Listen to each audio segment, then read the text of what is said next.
Guys, tag-ulan na. Lalabasan na po yung mga sawa. Ayan o. Ang magulang po nito, isa lang. Ganyan po karami itong mga sawa na to pag nagpaparami. Ito po ay isang reticulated python. Wala pong kamandag. Mga kapipisa pa lang nila. Papakawalan po natin to sa ilog, sa bundok. Nakuha po natin sa ilalim ng flooring.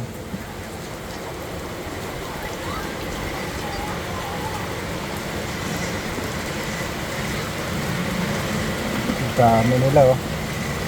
Ganito po karami ang sawa. Magkakapatid po yan. Isa lang po yung nanay nila. Ayan, hindi pa po sila masyado nangangagat. Hindi pa sila masakit kumagat pag ganito kaliit.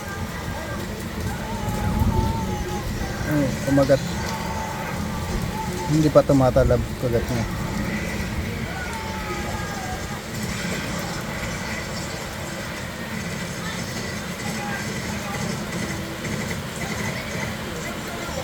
Maliliit pa po yung ngipin niya oh.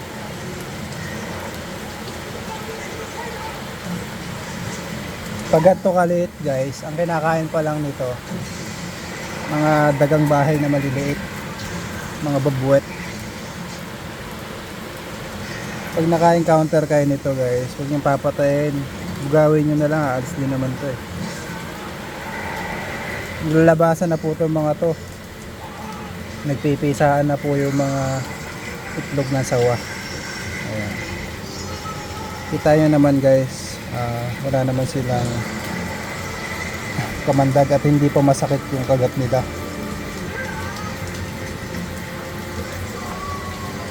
Isa lang po yung magulang ng mga to. Nasa 50 piraso to guys. 50 pesos yung itlog, 50 din yung napisa. Ganun po sila kadami.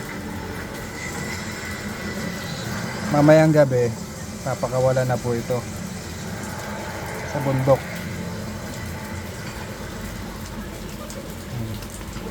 Lahat po sila nagpalit na ng balat. So pag nagpalit na sila ng balat, pwede na silang kumain. Ayan lang, gas-gas lang po yung kagat nila. Ito po mga reticulated python, yung mga sawa na to, aktibo po yan sa gabi. So, sa umaga nagpapahinga sila. Pag naka-encounter kayo nito guys, huwag yung papatayin, gawin nyo na lang. Lalabasan na po yung mga yan ngayon tag-ulan. Kakain po sila ng mga maliliit na daga.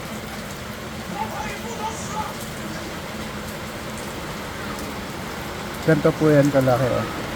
Almost 1 feet lang.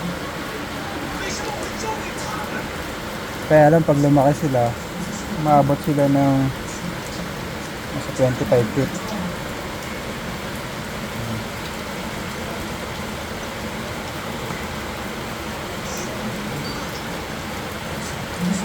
Gas-gas lang po yung kagat nila. Nakakakiliti. Ayan.